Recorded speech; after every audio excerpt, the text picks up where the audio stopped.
नमस्कार। 15 अगस्त 1947 को देश आजाद हुआ। 26 जनवरी 1950 को हमारा संविधान बना और देश में जो व्यवस्था लागू हुई, जो पॉलिटिकल सिस्टम लागू हुआ, उसमें सबसे इंपॉर्टेंट जो पोस्ट थी वो थी प्रधानमंत्री की।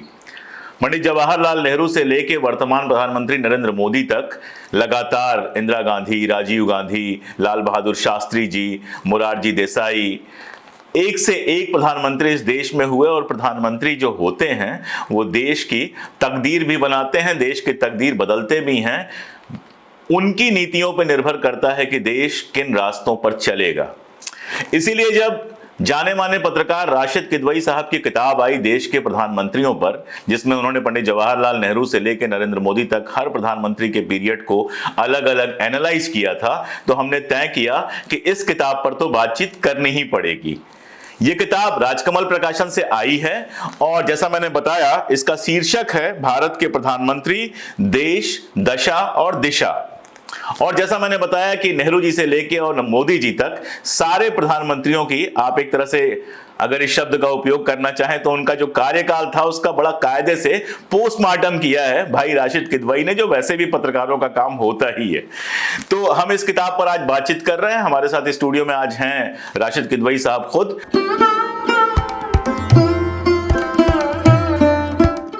नमस्कार सर। नमस्ते अशोक जी। ये मेरे तो कैसे सूझी जी? मैं बस ये कहना चाह रहा था कि मेरे लिए एक बड़ी मुझे बड़ा आज अच्छा महसूस हो रहा है कि मैं आपके रूबरू हूँ और बात करूँ। मेरा आपकी लेखनी का, आपकी बातें सुनने का मुझे बड़ी हमेशा जिज्ञासा रहती है और मैं उससे बहुत कुछ सीखता और समझता हूँ। तो धन्यवाद मुझे आमंत्रित करने के लिए। तो ये खुशी म्यूचुअल है जी। तो कैसे सूझी एकदम से ये किताब लिखने की? प्रधानमंत्री सीरीज आई थी टीवी चैनलों पर और काफी चर्चित रही थी, शेखर कपूर लेकर आए थे। तो आपको किताब लिखने की एकदम कैसे सूझी? जी जी पांडे जी, देखिए उसकी दो वजह थी। जो आपने जैसा उदाहरण दिया कि जब एबीपी न्यूज ने भारत के प्रधानमंत्री के नाम की सीरीज चलाई थी तो उसमें उन्होंने कई बार मेरा उसमें डिस्कशन हुआ या इंटरव्यू उन लोगों ने लिए। और वो टेलीविजन का माध्यम एक ऐसा होता है कि उसमें लिमिटेड चीजों को ही दिखाया जा सकता है। उस तरह की बात जो एक लेख में होती है वो एक टेलीविजन प्रोग्राम में नहीं आ पाती। दूसरी बात जो मुझे लिखने का हुआ, और आप जानते हैं कि मूलतः मैं अंग्रेजी का पत्रकार हूँ, मैंने तमाम किताबें अंग्रेजी में लिखी, लेकिन ये जो किताब मैंने भारत के प्रधानमंत्री लिखी ये हिंदी में लिखी। और हिंदी में लिखने का मुझे जोश या जो एक मेरा इरादा हुआ वो इससे हुआ कि जो 2014 के बाद में जो राजनीतिक परिस्थितियां बनी और मुझे लगा कि बहुत सारी चीजें जो भारत का जो समकालीन उसका इतिहास है, राजनीतिक इतिहास है, उसमें जानबूझ के भ्रांतियां फैलाई जा रही हैं। देखिए बहुत से लोगों को बहुत सारी चीजें पता नहीं होती है तो वो समझ में आता है, लेकिन जानबूझ के अगर हम इतिहास के साथ खिलवाड़ और छेड़छाड़ करते हैं तो ये बड़ा एक ये गंभीर मामला होता है। तो मैंने सोचा कि कम से कम ये किसी के पक्ष विपक्ष में नहीं, बल्कि जो तथ्यात्मक बात है उनको जनता के बीच में पेश किया जाए, ऐसी भाषा में पेश किया जाए जिससे ज्यादातर लोगों तक बात पहुंचे करिए, और तमाम बातें मतलब रेफरेंस या प्रमाण के साथ पेश किए जाए। ये नहीं कि मेरी राय है या आप अशोक कुमार पांडे जी की राय है, बल्कि ऐसी चीज जो किताबों में दर्ज है, दस्तावेजों में दर्ज है, उसके ऊपर बात किया जाए, ताकि भारत के प्रधानमंत्रियों का एक जो उनका कंट्रीब्यूशन है, जो उनका योगदान है, जो उनकी कमियां रही, जो उनकी खामियां रही, खूबियां नहीं। देखिए कोई भी अशोक जी, कोई भी व्यक्ति खासतौर से जो राजनीति में होता है वो बिल्कुल परफेक्ट नहीं रहता। हम अगर किसी की भी विवेचना करें, युग पुरुषों की भी, तो उनमें भी हमें कई कमियां नजर आएंगी या उनके फैसले जो है, लेकिन उसके पीछे उसकी नियत और नीति क्या थी। तो ये सब मेरा एक प्रयास है, आधा अधूरा प्रयास है, उसमें बहुत कमियां हैं। जैसे मैंने कहा टेलीविजन का माध्यम तो एक पत्रकार का, और इसमें जितने भी 14 प्रधानमंत्री शामिल हुए हैं और गुलजारीलाल नंदा का भी मैंने जिक्र किया है, तो मिला के 15 हो जाते हैं जो कार्यवाहक प्रधानमंत्री थे। तो उनको हर एक की एक जीवनी नहीं है, हर एक के लिए किताब चाहिए होती है, और दर्जनों किताबें भी लिखी गई हैं। तो उस मामले में मैं जब लेकिन इसका अपना एक महत्व होता है राशिद भाई, आम पाठक के लिए इसका अपना एक महत्व होता है कि ये सारी चीजें एक साथ उसको मिल जाएं, क्योंकि हर आदमी के बस की बात नहीं है। मान लीजिए 14 या 15 लोगों पर आपने लिखा है, तो हर आदमी के लिए ये संभव नहीं है कि वो 15 लोगों पर 5-5 किताबें खरीद के पढ़े। जिंदगी निकल जाती है, हम जानते हैं सब्जेक्ट पर रिसर्च करने में क्या होता है, जिंदगी निकल जाती है। तो आम पाठक को तो ऐसी ही चीजें चाहिए होती हैं। और भाषा के लिए हम भाभी जी के शुक्रगुजार हैं। जब मैंने भूमिका पढ़ी तो मुझे बड़ा अच्छा लगा कि आपको कोई डांटने वाला था कि भाई भाषा ऐसी रखना कि आम आदमी भी पढ़ सके। और मैं इसको पढ़ने के बाद कह सकता हूं कि वाकई इसकी ऐसी भाषा है कि अगर आपने 12वीं तक ठीक ठाक हिंदी पढ़ी है तो आप बड़े आराम से इसको बड़ी मस्ती में ट्रेन में पढ़ सकते हैं, फ्लाइट में पढ़ सकते हैं, घर पे ड्राइंग रूम में बैठ के भी पढ़ सकते हैं। ऐसी चीज नहीं है जिसको पढ़ने के लिए स्टडी में ही आपको बैठना पड़े। कुछ इस किताब से जुड़ी कुछ बातों पे, कुछ सवालों पे मैं आता हूं। पीछे से शुरू करते हैं। नरेंद्र मोदी जी के बारे में लिखते हुए आपने कहा है कि नरेंद्र मोदी जी के प्रधानमंत्री बनने के बाद पंडित नेहरू पर हमले शुरू हो गए, पंडित नेहरू की नीतियों पर हमले शुरू हो गए। और साथ साथ एक बात देखी जाती है कि बहुत सारी जगहों पर ऐसा लगता है कि प्रधानमंत्री नेहरू को वो रिप्लेस करना चाहते हैं, वैसी ही अपनी इमेज बनाना चाहते हैं, चाहे वो विश्व नेता की छवि हो। मुझे लगता है कि पंडित नेहरू के बाद कोई भी वैश्विक नेता की अपनी छवि को प्रमोट करने के लिए उतना उद्धत नहीं रहा है जितना नरेंद्र मोदी जी रहते हैं। ये जो डाइकॉटमी है, ये जो द्वैत है, इसको आप कैसे देखते हैं? जी, ये आपने बहुत अच्छा प्रश्न पूछा। देखिए, कभी भी जब राजनीति में प्रतिस्पर्धा होती है, प्रतिस्पर्धा में हमें एक रेफरेंस पॉइंट बनाना पड़ता है, एक अपना एक दुश्मन, एक प्रतिनिधि एक बनाना पड़ता है। तो वहां पर नरेंद्र मोदी जी ने और आरएसएस ने, जिनका एक वैचारिक एक लंबी लड़ाई थी, तो आजादी के बाद जो भारत के नव भारत के जो है आजाद हिंदुस्तान के निर्माता कहलाते हैं पंडित जवाहरलाल नेहरू, उनसे तुलना की और उनसे मुकाबला किया। क्योंकि अगर वो इंदिरा गांधी के मुकाबला करते तो हो सकता है उसमें कुछ समस्या और अड़चने आती, और इंदिरा जी ज्यादा जवाहरलाल नेहरू के मुकाबले में व्यवहारिक थी, तो उनकी बातों को लेकर हो सकता है उस तरह की एक्सेप्टेबिलिटी नहीं बनती। क्योंकि जब इंदिरा जी की बात करेंगे तो उन बातों का उल्लेख करेंगे। तो नेहरू को उन्होंने एक रेफरेंस बनाया क्योंकि एक आइडियोलॉजिकल चैलेंजर थे, और एक जो पूरी आरएसएस की जो अपनी अस्तित्व की लड़ाई है वो एक नेहरूवियन आइडियोलॉजी से है। तो इसके लिए उन्होंने नेहरू को चुना, और उन्हें एक पूरी उसके लिए मुझे लगता है काफी मेहनत की गई। और उन्हें पता था कि जो हमारी जो नई पीढ़ी है, या जो भी आज इस समय जो 30 साल की उम्र या उससे कम के हैं, उन्हें जवाहरलाल नेहरू के बारे में बहुत कम पता है। और दूसरी बात ये कि वंशवाद वगैरह को जोड़ के वो नेहरू जी का अपना रोल हो वंशवाद में या नहीं, तो नेहरू के ऊपर हमले किए जा सकते हैं। एक सोची समझी रणनीति की तरह की प्लानिंग करके किया गया। और कहीं ना कहीं नरेंद्र मोदी को लगा कि अगर वो जवाहरलाल नेहरू के जैसे बन जाए तो वो जो है ये उनका एक अलग देश और विदेश में एक स्थान होगा। ये हमने बहुत सी जगहों में देखा है, फिल्म अदाकारों में भी देखा है, दूसरे देशों की राजनीति में भी देखा है कि हमेशा एक किसी बड़े आदमी से टक्कर ली जाती ताकि एक लगे कि साहब हम भी उतने ही बड़े हैं। तो ये एक ऐसा प्रयास है, दिलचस्प मेरे ख्याल से एक प्रयोग किया, और उस प्रयोग में मुझे कहते हुए थोड़ा सा दुख भी होता है कि उसमें वो काफी सफल होते हुए नजर आ रहे हैं। कि जो नेहरू की जो बातें थी या नेहरू की जो सोच थी, उसको आज भारत में मिटाने का प्रयास हो रहा है, और उसमें बहुत से लोग उस जो पूरा जो एक जो इकोसिस्टम बनाया गया था उसमें उससे प्रभावित भी हो गए हैं। कुछ कहानियां हम आप ही से सुनना चाहते हैं। एक बड़ी मजेदार कहानी है। हाथी सिंबल जब भी हम सोचते हैं तो बसपा की याद आती है, बीएसपी का सिंबल है। लेकिन आपकी किताब पढ़ते हुए मुझे पता चला कि एक वक्त ये भी था जब वो कांग्रेस का सिंबल हो सकता था। मैं चाहता हूं, चूंकि उसके पॉलिटिकल भी अपने रिपरकशंस हैं, तो मैं चाहता हूं कि सीधे दर्शक आपके मुंह से ही वो कहानी सुने। जी, धन्यवाद। वो बड़ा एक दिलचस्प प्रसंग ये था कि जब सब जानते हैं कि 1977 में इंदिरा गांधी हार गई और उनकी पार्टी दो फाड़ हो गई, बल्कि 2/3 से ज्यादा लोग कांग्रेस पार्टी छोड़ करके चले गए, मतलब इंदिरा गांधी को छोड़ के चले गए। तो इंदिरा गांधी के साथ जो बचे कुचे लोग थे उनकी उन्होंने सभा करी। और जैसा अभी हमने देखा शिवसेना की जब भी किसी पार्टी में दो फाड़ होती है या एनसीपी में, तो सबसे पहले सिंबल, और इलेक्शन कमीशन क्या करता है, सिंबल को फ्रीज कर देता है। तो वहां पर जो इंदिरा गांधी का गाय बछड़ा जो सिंबल था उसको फ्रीज कर दिया। इंदिरा जी उससे एक तरीके से खुश भी थी, क्योंकि गाय बछड़े को बहुत से लोग, वो इंदिरा गांधी और संजय गांधी के उनके जो विरोधी थे, वो उसका करके मखौल उड़ाते थे। तो फिर इंदिरा गांधी गाय और संजय गांधी बछड़ा, ये वाली बात। जी, बिल्कुल बिल्कुल, आपने उसको और साफ कर दिया। तो इलेक्शन कमीशन में कांग्रेस का जो डेलीगेशन गया तो उसमें पीवी नरसिम्हा राव, सरदार बूटा सिंह वगैरह थे। इंदिरा जी बाहर थी, वो चुनावी दौरे पे थी। तो इलेक्शन कमीशन ने जो उन्हें सिंबल ऑफर किए तो उसमें हाथी का सिंबल भी था, तो और हाथ का सिंबल जो था, जो ये खुली हुई हथेली होती है। तो सरदार बूटा सिंह ने उनको फोन किया इंदिरा गांधी को, तो वो बता रहे थे कि मतलब हाथी है, हाथी। तो इंदिरा गांधी को लगा कि वो हाथी कह रहे हैं, तो उन्होंने कहा नहीं, हाथी नहीं, हाथी नहीं। तो उसमें काफी देर एक दोनों में 1-2 मिनट का वो चलता रहा। इंदिरा गांधी समझ नहीं पानी थी। तो फिर पीवी नरसिम्हा राव ने फोन लिया और उन्होंने कहा कि मैडम ये ओपन पाम की बात कर रहे हैं, हाथी की हाथ ही, मतलब हाथ का पंजा। तो फिर इंदिरा गांधी को समझ में आया, उन्होंने कहा हाँ पंजा, और वो हो गया। और अब देखिए कि जो हाथी जो चुनाव चिन्ह जो बसपा का जो था उसको इंदिरा गांधी ने और कांग्रेस ने रिजेक्ट कर लिया, और वो अपने तौर पे बड़ा कामयाब रहा। हम जानते हैं उत्तर प्रदेश की पृष्ठभूमि में कितना हाथी का दबदबा था, और अभी भी गई गुजरी हालत में भी अच्छा है, और कांग्रेस को हाथ मिल गया। फिर हाथ को लेकर के रेखाओं की बात हुई, बड़ा उसमें और बाद में भी हुआ, फिर उसको थोड़ा सा ट्वीक किया गया, कि उसको ठीक किया गया कि जो हाथ में जो ये हम मानते हैं, बहुत से लोगों की ऐसा मानना होता है कि उसकी कि उसकी रेखा होती है, उसको रेखाओं को सुधार किया गया। तो इस तरीके से इंदिरा गांधी ने हाथ का सिंबल लिया। तो ये इतनी रोचक कहानी है, इसलिए मुझे लगा कि सीधे राशिद भाई के मुंह से सुना जाए इसको, कि हाथ और हाथी दोनों ऑफर हुआ था। तो बूटा सिंह जी पंजाबी थे, अपनी भाषा में हाथ जब बोल रहे थे, इंदिरा गांधी को हाथी लगा। फिर नरसिंहा राव जो साउथ इंडियन थे लेकिन बहुत सारे भाषाओं के जानकार थे, उन्होंने बताया कि ये पंजे की बात कर रहे हैं। और अभी राशिद भाई ने एक और नई बात बता दी कि उस पंजे में जो निशान थे, जो लोग हाथ पढ़वाते हैं वो जानते हैं कि हाथ के निशान, जो हाथ में रेखाएं होती हैं वो बड़ी इंपॉर्टेंट होती हैं, उन रेखाओं को भी बाद में अल्टर किया गया। तो राजनीति के अंदर क्या क्या होता है वो कई बार एक पूरी मसाला फिल्म की चीज भी होती है। ऐसी ही एक घटना और है दिलीप कुमार से जुड़ी हुई।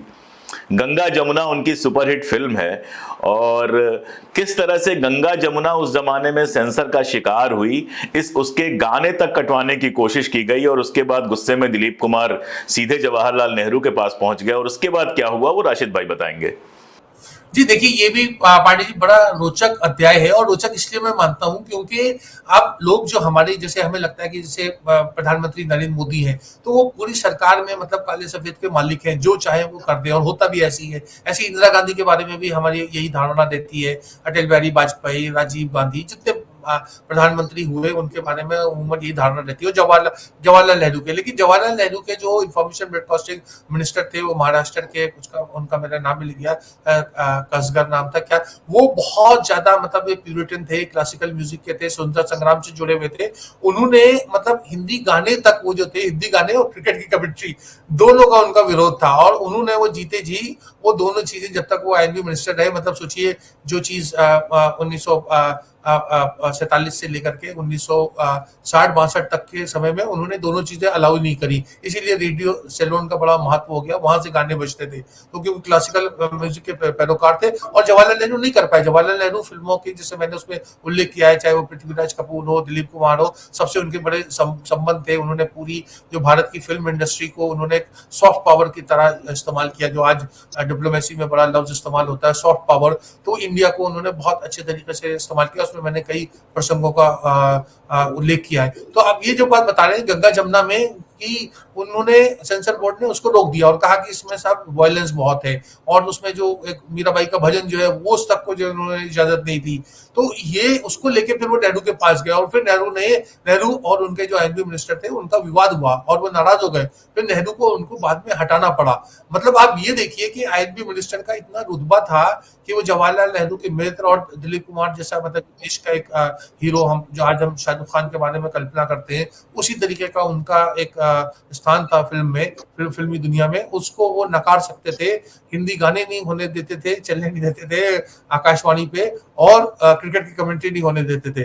तो ये, और इतना 10-12 साल जो है देश, आजाद भारत, इन सब चीजों से वंचित रहा, और एक व्यक्ति, और उस व्यक्ति का कोई, जवाहरलाल नेहरू उसके कुछ मतलब बिगाड़ नहीं पाए, क्योंकि वो स्वतंत्रता सेनानी थे, भारत कांग्रेस पार्टी के कोषाध्यक्ष रह चुके थे, और उनके अपना एक राजनीतिक स्टेटस था। आपातकाल पे चलते हैं, थोड़ी गंभीर दिशा लेते हैं।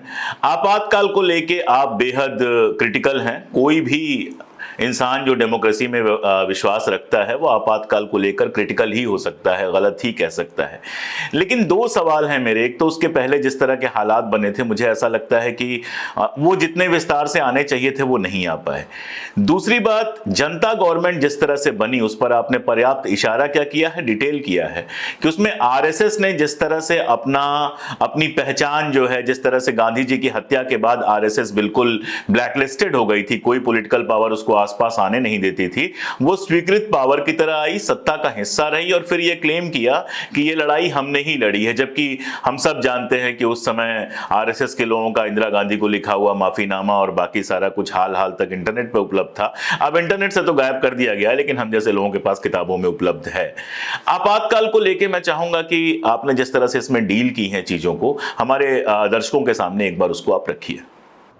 जी अशोक जी, मैं देखिए आपातकाल जो है बड़ा एक अध्याय ऐसा है जिसमें मुझे लगता है और भी बहुत ज्यादा रिसर्च होनी चाहिए, क्योंकि लोग निष्पक्ष भाव से, क्योंकि उमूमन आपातकाल को लेकर के लोग या तो उसके विरोध में होते हैं और सैद्धांतिक रूप से हर आदमी को विरोध में होना चाहिए, और या उसको समर्थन करना चाहते हैं। आप देखिए कि भाजपा में अभी जो सेशन हुआ पार्लियामेंट का स्पेशल सेशन, उसमें भाजपा की तरफ सरकार की तरफ से मेनका गांधी को आमंत्रित किया गया था, और मेनका गांधी एक सबसे मतलब एक वरिष्ठ एक तरीके से भाजपा की सांसद है, लेकिन मेनका ने आज तक इमरजेंसी का विरोध नहीं किया। वो अभी भी मानती है कि इमरजेंसी अच्छी चीज थी। ये मतलब मैं एक राजनीति का विरोधाभास की तरफ इशारा कर रहा हूँ।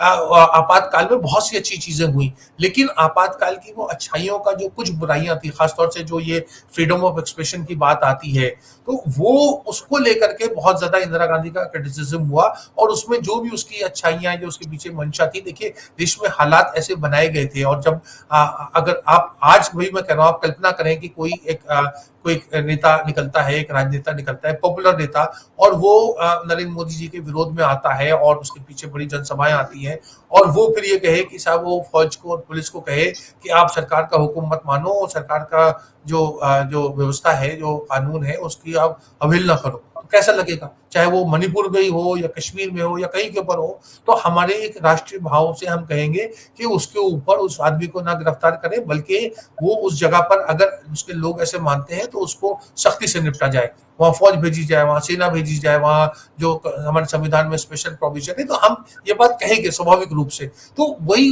तकरीबन स्थितियां हुई, लेकिन उस स्थिति में ऐसा भी कहा जाता है कि इंदिरा गांधी को बहुत सी बातें पता नहीं चली। माँ बेटे के रिश्ते का भी मैंने काफी कुछ जिक्र किया है। बहुत से लोगों ने संजय गांधी थोड़े से मतलब अनाड़ी थे, नए नए आए थे, तो उनको बहुत देखिए चाटुकारिता में बड़ा एक रस होता है, उसमें आदमी उसको लेकर के उसको लगता है कि उस आवन के अंधे की तरह होता है, उसे लगता है सब हरा हरा नजर आ रहा है। तो पहले संजय गांधी को लोगों ने कैप्चर किया अपना उल्लू सीधा करने के लिए, और उसके बाद इंदिरा गांधी तक उसकी आंच पहुंची। इंदिरा गांधी का ये जरूर उनको अपने विवेक का इस्तेमाल करना चाहिए था, लेकिन वो आपातकाल की जो सबसे बड़ी बात मुझे लगता है कि इंदिरा गांधी ने रहते समय, मैं नहीं कहूंगा सही समय और पहले कर सकती थी, आपातकाल उठाया, चुनाव कराया और चुनाव हार गई। उसमें एक जो मैं सरसरी तौर पे उल्लेख करना चाहूंगा कि वो चुनाव में 77 के चुनाव में वो जो चुनाव लड़ रही थी रायबरेली से, तो वो उनके साथ में जो लॉर्ड स्वराज पाल है ये थे, और वहां पर जो पत्रकार मार्क टुल्ली आए हुए थे बीबीसी से। इंदिरा गांधी ने उनसे कहा कि स्वराज पाल से कि आप जरा इनसे मिल के आओ और पता करो। तो स्वराज पाल आए और अगले दिन सुबह उनको नाश्ते में वो टाल मटोल करके बता रहे थे, कह रहे वो उनका असेसमेंट ठीक नहीं है, विशेषण उनका ठीक नहीं है। तो उनका बताओ तो मार्क क्या रहा था? तो उन्होंने कहा कि मार्क कह रहे थे कि आप चुनाव हार जाएंगी। इंदिरा गांधी ने कहा वो सही कह रहा है। अब आप सोचिए चुनाव के समय में अपने बारे में कोई ये, अभी राहुल गांधी ने राजस्थान के बारे में कह दिया कि हम थोड़े सा वहां हमें अड़चन है, जीतने में मुश्किल है, तो लोग राहुल गांधी को दोषी कह रहे हैं कि देखिए अभी वहां चुनाव शुरू नहीं हुआ, राहुल गांधी ने हार मान ली। तो ये चीज जो इंदिरा गांधी की थी, एक बड़प्पन दर्शाता है कि अगर आदमी एक यथार्थ के धरातल पे अपना आकलन करे और माने कि हाँ गलत है। इंदिरा गांधी ने माफी मांगी, एक बार नहीं 10 बार मांगी। तो ये सब भी बातें हमें ध्यान में रखनी चाहिए जब हम इमरजेंसी की बात करते हैं। हाँ, मतलब आपातकाल की जो परिस्थितियां होती हैं, मतलब जो अभिव्यक्ति की आजादी को कुचला जाए, आज हम सोचते हैं कि नहीं वो सब फ्रीडम ऑफ प्रेस है और घोषित नहीं है, तो मुझे लगता है कि वो भी उतना ही निंदनीय है जितना मतलब घोषित और अघोषित, उसमें कौन नहीं, अभिव्यक्ति की आजादी होनी चाहिए। एक बात और आपने इस किताब में लिखी है जो इतिहास का विद्यार्थी होने के नाते मेरे समझ में आती है।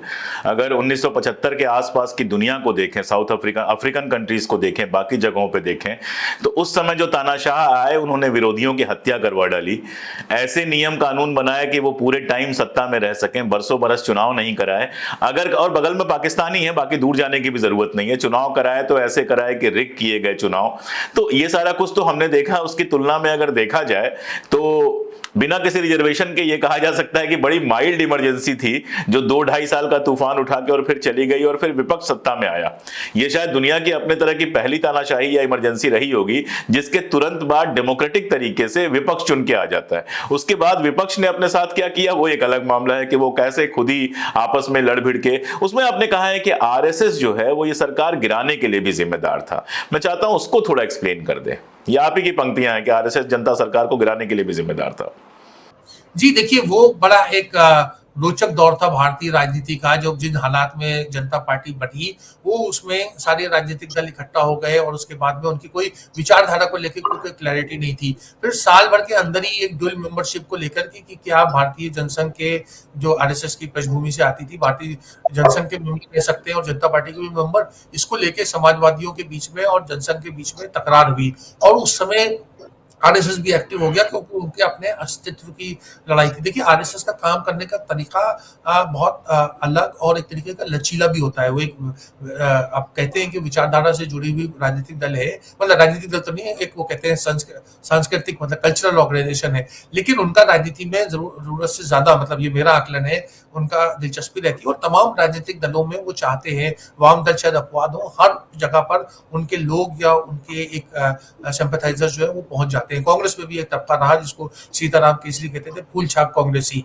तो वो रहा उसमें। तो जब वो जनता पार्टी का एक्सपेरिमेंट फेल होने लग गया तो आरएसएस को ऐसा आकलन हुआ कि साहब ये तो फिर इंदिरा गांधी वापस आ जाएगी तो क्या होगा। तो उन्होंने एक तरीके से खुद अधिकृत रूप से नहीं, एक संवाद किया और उस संवाद के जरिए उन्होंने धीरे धीरे इंदिरा गांधी को के जरिए एक दूत, और उनके, इसीलिए मैंने शुरू में भी कहा कि जवाहरलाल नेहरू की जो विचारधारा को लेकर जवाहरलाल नेहरू में बिल्कुल क्लैरिटी थी। उसकी थोड़ी बहुत झलक हमें अब राहुल गांधी में नजर आती है कि वो काले को काला और सफेद को सफेद मानते हैं।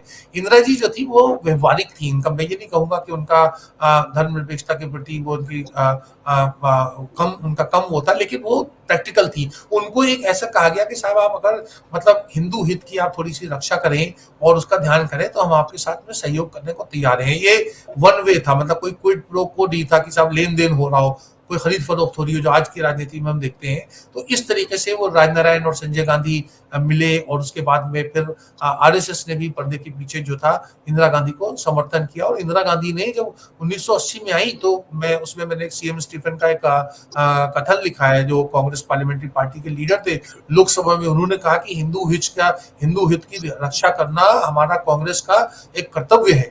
तो ये बात थोड़ी सी उस समय के पे एक अटपटी लगी। इंदिरा जी का पूरा पांडे साहब मैंने जिक्र किया है इसमें विस्तृत कि पंजाब का झगड़ा क्या था, एक भाषा के आधार पे और धर्म की भी उसमें बात थी। तो इंदिरा गांधी ने पूरे समय, चाहे वो हुकुम सिंह कमेटी की रिपोर्ट हो, पंजाबी सूबे की डिमांड हो, इंदिरा गांधी ने हमेशा अपने आप को हिंदू हित की तरफ झुका पाया और उसकी उन्होंने मतलब वो झंडा पकड़ा और इसी से उन्होंने अपनी जान भी गंवाई। और ये आरएसएस को पता, और यही बात मैं कह रहा था कि नरेंद्र मोदी जी क्यों इंदिरा गांधी के ऊपर हमला नहीं करते, क्योंकि वो पूरा का पूरा जो पंजाब अलगाववाद का जो पीरियड था और जो इंदिरा गांधी का जो, चाहे वो असम में जो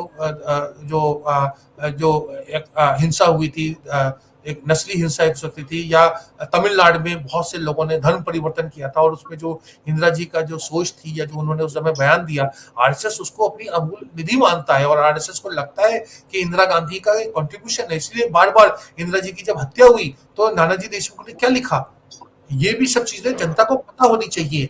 और आरएसएस ने उनको खुले रूप से, जैसे मैंने कहा कि कोई राजीव गांधी से उनकी कोई अंडरस्टैंडिंग नहीं थी, एक किताब अभी आई है उसमें कुछ ऐसा दिखाया गया। आरएसएस ने स्वेच्छा से 1984 के चुनाव में कांग्रेस पार्टी की मदद करी और उनका आकलन ये था कि वो, उनको तो लगता है कि ये मतलब कठपुतली का खेल है। आज भी अगर मोहन भागवत से आपसे पूछेंगे तो यही कहेंगे कि साहब कोई बात नहीं, अगर कांग्रेस हमारे एजेंडे पे बात करती है तो हम उनको भी सहयोग करने का, उनको समर्थन देने के लिए तैयार है। अगर ममता बनर्जी करें तो वो करे, अरविंद केजरीवाल करें तो करे। तो अंदर खाने पांडे जी किस राजनीतिक दल के राजनेता के आरएसएस से क्या रिश्ते हैं, इसको हम बिल्कुल अच्छी तरीके से नहीं समझ पाते हैं। इंदिरा गांधी की बात चल रही थी तो थोड़ी देर के लिए चलते हैं लाल बहादुर शास्त्री के जमाने में। इसमें ये पहली जगह है जहां आपकी किताब में मुझे विरोधाभास नजर आया। एक जगह आप कुलदीप नैयर के हवाले से कहते हैं कि वहां पर शास्त्री जी कह रहे थे कि किसको प्रधानमंत्री बनना पसंद नहीं है। दूसरी जगह आप, और वहां पे ऐसा लग रहा है सारा कि नेहरू जी जो है वो इंदिरा जी को प्रधानमंत्री बनाना चाहते थे लेकिन शास्त्री जी बने। दूसरी जगह यह है कि आपने लिखा है कि शास्त्री जी ने खुद प्रस्ताव किया था, इंदिरा गांधी के सामने प्रस्ताव रखा बाकायदा कि आप प्रधानमंत्री बन जाइए, और इंदिरा गांधी ने बड़ी विनम्रता से मना कर दिया कि नहीं, मैं प्रधानमंत्री नहीं बनूंगी। और फिर जब शास्त्री जी ने उनसे निवेदन किया, उनसे रिक्वेस्ट की कि आप मंत्रिमंडल में रहिए, तो उनको सूचना एवं प्रसारण मंत्री बनाया गया। तो ये अजीब सा विरोधाभास नहीं है? एक जगह ऐसा लग रहा है जैसे इंदिरा गांधी कब्जा करने के लिए आतुर हैं और दूसरी जगह इंदिरा जी खुद मना कर दे रही हैं। एक जगह ऐसा लग रहा है कि कोई सत्ता का संघर्ष चल रहा था, दूसरी जगह वो खुद जाके कहते हैं कि आप प्रधानमंत्री बन जाइए। ये अशोक जी देखिए, हम यहीं पर बात आती है। और ये किताब में जब मैंने कहा कि मैंने इसमें रेफरेंस बेस्ड किताब लिखी है, तो इसमें बिल्कुल ये जो आपने जो बातें जो बताई हैं वो बिल्कुल एक तरीके से दुरुस्त है। लेकिन मेरा उसका स्पष्टीकरण मेरा ये है कि देखिए, आप इसको मानवीय दृष्टिकोण से देखिए। मतलब चाहे वो इंदिरा गांधी हो, चाहे वो लाल बहादुर शास्त्री हो, क्योंकि हम यहाँ इन दोनों व्यक्तियों का जिक्र कर रहे हैं, वो हाड़ मास के इंसान थे। उनमें अपनी एक एम्बिशन थी, एक उनको एक सोच थी। अब शास्त्री जी का व्यक्तित्व बड़ा महान था, लेकिन जैसा उन्होंने कहा कि क्या मुझे भी बनना चाहे, मेरी भी इच्छा है कि मैं देश का प्रधानमंत्री बनूं। और उनको मैंने ये शास्त्री जी के हवाले से और कुलदीप नैयर के हवाले से कहा है कि उनका आकलन ये था कि जवाहरलाल नेहरू चाहते हैं। मेरा अपना आप आकलन पूछेंगे तो मैं कहूंगा कि जवाहरलाल नेहरू बिल्कुल इंदिरा गांधी के इस तरह के नहीं थे कि इंदिरा गांधी को जबरदस्ती थोपा जाए। जिस तरीके से आज हम राजनीति में देखते हैं वंशवाद, वो जवाहरलाल नेहरू की भावना नहीं थी। और मैं तो यहाँ तक कहूंगा कि वो इंदिरा गांधी की भी भावना नहीं थी। इंदिरा गांधी ने अपने मित्र को पत्र लिखे हैं कि वो भारत से जाकर के विदेश में सेटल होना चाहती थी, क्योंकि वो राजनीति की जो जिस तरह की गिरावट आ रही थी और जो उस पर प्रेशर होता था उनपे, वो 1960 में विधवा भी हो गई थी, तो वो बहुत एक तरीके आंतरिक मतलब उनका मनोबल टूट गया था और वो भारत से बाहर जाकर के विदेश में रहना चाहती थी। तो ये तमाम एक और दूसरी बात टाइम स्पेसिफिक चीजें होती है कि एक समय के ऊपर एक आदमी की सोच होती है और 2 साल 4 साल बाद वो समय और सोच बदल जाती है। चाहे मनमोहन सिंह का व्यक्तित्व देखें, किसी भी वो व्यक्तित्व आदमी का उतार चढ़ाव आता है। सावरकर के बारे में बड़ी बहस होती है, आपने लिखा भी। तो एक फेजेस में लोगों का जीवन होता है, तो अलग अलग फेज एक राजनीति में उतार चढ़ाव में होते हैं। तो मुझे लगता है कि कहीं शास्त्री जी वो कर रहे थे, अपनी राजनीतिक पैंतरेबाजी कर रहे थे, कहीं इंदिरा गांधी। हमें इस चीज को एक मतलब लेखक के रूप में, अगर मैं सिर्फ मतलब उस तरह से लिखता, श्रद्धा भाव से लिखता, हो सकता है मैं ये सब चीजें नहीं लिख पाता। लेकिन हमें एक मन कड़कों का हमें पता, जैसे मैंने कहा कि ये लोग भी हाड़ मास के इंसान हैं, लोगों में महत्वाकांक्षाएं होती हैं और लोगों में एक प्रतिस्पर्धा होती है, तो वो उसका ये मूल्यांकन है। इसमें हो सकता है कि पाठक को विरोधाभास, लेकिन मेरा मानना ये है कि आप किसी को भी, जितने भी ये 14 प्रधानमंत्री हैं, ये सब इंसान थे और इन सब में इंसानी कमजोरियां, खूबियां, खामियां जो होती है वो सब इनमें भी मौजूद थी। तो इनको हम सिर्फ युग पुरुष, इतिहास पुरुष की नजर से न देखें। हम अगर उनको उनकी हम विवेचना करते हैं तो हमें इन सब चीजों को भी उद्धृत करना होता है। तो इतिहास में वैसे भी मैं बार बार कहता हूं कि इतिहास में ना कोई हीरो होता है ना कोई विलेन। एक ही आदमी एक टाइम पे आपको हीरो लग सकता है, अगले टाइम पे विलेन लग सकता है। और देवता हम तलाशते हैं, लेकिन देवता मिलते नहीं है। मिलते तो इंसान ही है जिनके मन में तरह तरह की महत्वाकांक्षाएं होती हैं। 2 इंसानों के बारे में आपने लिखा है, वहां पर मैं बात खत्म करूंगा, जो मुझे बेहद इंटरेस्टिंग लगा। और दर्शकों को भी ये बताना चाहूंगा कि 14 प्रधानमंत्री अगर हैं तो उसके आसपास कम से कम 50 लोग और हैं जो उस पूरे प्रधानमंत्री के खेल में, कोई बहुत बड़ा उनका चमचा है, तो कोई उनसे लगातार लड़ने वाला है, कोई कंसेंस कीपर है। तो 2 लोग इसमें आते हैं, एक गुलजारी लाल नंदा और दूसरे आते हैं प्रणब मुखर्जी। प्रणब मुखर्जी और गुलजारी लाल नंदा को मैंने इसलिए जोड़ा कि एक बड़ी मजेदार, मेरे ख्याल से इस किताब की कुछ सबसे मजेदार पंक्तियों में से है, जहां राशिद भाई लिखते हैं कि जब राष्ट्रपति बनने का मौका मिला तो प्रणब मुखर्जी ने तुरंत हाँ कर दिया, क्योंकि वो दूसरे गुलजारी लाल नंदा नहीं बनना चाहते थे। मैं इस पर थोड़ा आपकी टिप्पणी चाहूंगा। यहाँ पे आखिरी सवाल मेरा ये है आपसे। जी जी जी देखिए, प्रणब मुखर्जी को पता था, उन्होंने इंटरव्यू में भी कहा कि वो हिंदी भाषी नहीं है। और वो खुद मतलब बाद में तो वो 2004 के बाद में उन्होंने एक नहीं बल्कि मेरे ख्याल से 2 लोकसभा चुनाव जीते।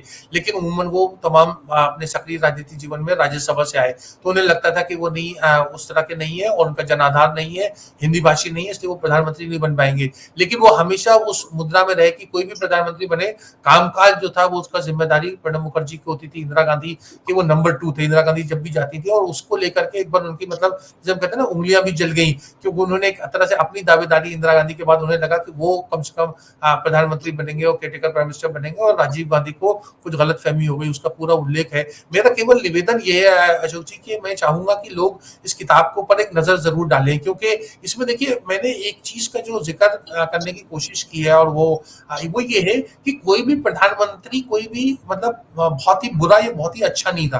किसी को कम समय मिला, किसी को ज्यादा समय मिला, कोई विजनरी था, कोई प्रैक्टिकल आदमी था, सबने लेकिन अपने मतलब कोशिश ये की नीतियों से के जरिए, नियत से, कि भारत को मजबूत करे, और उसमें कोई किसी ने भारत का नुकसान नहीं किया, जो कोई कमजोर प्रधानमंत्री नहीं था।